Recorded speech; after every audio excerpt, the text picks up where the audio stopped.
السلام علیکم دوستو، آج ہم آپ کو سنائیں گے امانت کی کہانی۔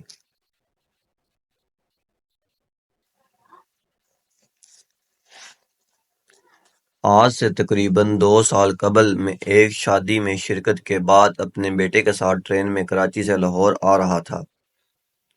گاڑی روڑی اسٹیشن سے گزری تو ہم دونوں نے کھانا کھایا اور اپنی اپنی برتھ پر لیٹ گئے۔ اچانک گاڑی میں موجود لوگوں نے شور مچانا شروع کر دیا کہ ٹرین میں آگ لگ گئی ہے۔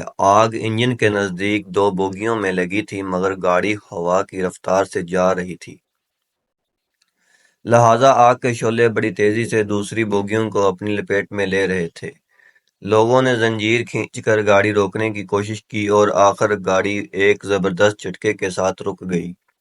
جان بچانے کے لیے لوگوں نے ٹرین سے چھلانگیں لگا دی۔ بہت سے لوگ انسان دوستی کے جذبے سے کمزور اور پھنسے ہوئے مسافروں کی مدد کر رہے تھے۔ میں بھی ایسی نیکی کے کام میں اپنے بیٹے کے ساتھ مل کر لوگوں کی مدد کرنے لگا۔ ہماری بوگی انجن سے ذرا دور تھی، اس لیے تپش کم تھی۔ قریبی گاؤں کے لوگ بھی مسافروں کی مدد کے لیے آگے تھے۔ ہر طرف چیخ پکار کی آوازیں گونج رہی تھی۔ اچانک میری نظر ایک بوڑھی عورت کی طرف پڑی جو ایک بھاری صندوق کے نیچے دبی ہوئی تھی اور بری طرح زخمی تھی۔ اسی کے سر اور منہ سے خون نکل رہا تھا۔ اس بوڑھی عورت کے قریب پہنچنا اور اس کے اوپر سے باکس ہٹایا تو اس نے اشارے سے اور بڑی دھیمی آواز میں کہا، بیٹا، یہ ایک کالے رنگ کا بیگ ہے جو میری بیٹی کی امانت ہے۔ تم اس بیگ کو میری بیٹی تک پہنچا دینا۔ میں نے بیٹی کا نام اور پتہ معلوم کرنے کی کوشش کی تو اس کے منہ سے صرف اتنا نکلا کہ وہ ملتان میں رہتی ہے اور اس کا نام رضیہ ہے، اور وہ سکولیا کہتے کہتے بڑھیا کی جان نکل گئی۔ میں نے اپنے بیٹے سے کہا کہ وہ اس کالے بیگ کو اپنے سامان کے ساتھ محفوظ کر لے، کیونکہ اگر پولیس آ گئی تو ہمیں کوئی چیز اٹھانے نہیں دے گی۔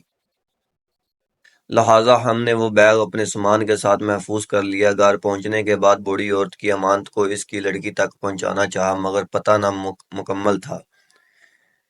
پھر بھی میں نے ہمت نہ ہاری اور اپنے بیٹے کے ساتھ ملتان آیا اور مختلف اسکولوں میں رضیہ نام کی استانی یا اس نام کے کسی دوسرے اسٹاف کے بارے میں معلوم کیا تاکہ یہ بیگ ہم اسے دے دیں۔ ہماری تمام تر کوششوں کے باوجود وہ لڑکی نہ مل سکی اور ہمیں واپس لاہور آ گئے۔ کچھ عرصہ گزرنے کے بعد ایک بار پھر ہمارا ملتان جانا ہوا۔ اس بار ایک عزم کے ساتھ رضیہ کی تلاش شروع کر دی۔ اب ہم جس جگہ بھی جاتے لوگوں سے رضیہ نامی لڑکی کے متعلق معلومات حاصل کرنے کی کوشش کی تو اس نے بتایا کہ وہ نام تو نہیں جانتا، البتہ ہمارے محلے میں ایک عورت رہتی ہے جس کی والدہ کا انتقال ٹرین کے حادثے میں ہوا تھا۔ ہم اس شخص کے ہمراہ وہاں گئے تو معلوم ہوا کہ اس کا نام رضیہ ہے اور وہ اسکول کے قریب ایک چھوٹے سے گھر میں رہتی ہے۔ مزید معلوم کرنے پر رضیہ نے بتایا کہ ماں کے پاس میرا کچھ روپیہ اور زیور تھا۔ وہ زیورات میری والدہ مجھے واپس کرنے کے لیے ٹرین سے آ رہی تھی کہ یہ حادثہ پیش آ گیا۔ میں ابھی کچھ سوچ ہی رہا تھا کہ میرے بیٹے نے رضیہ سے کہا کہ وہ اپنی والدہ کی کوئی فوٹو ہمیں دکھائے تاکہ ہمیں تسلی ہو۔ مجھے اس بات کا علم نہیں تھا کہ میرے بیٹے نے اپنے موبائل سے حادثے کے وقت اس بوڑھی عورت کا فوٹو لے لیا تھا۔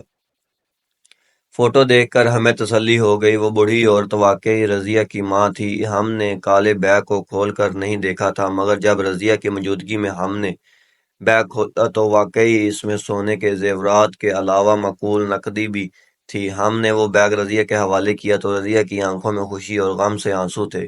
غم اپنی ماں کے بچھڑنے کا تھا اور خوشی اس بات کی تھی کہ اس کی عمر بھر کی کمائی محفوظ تھی۔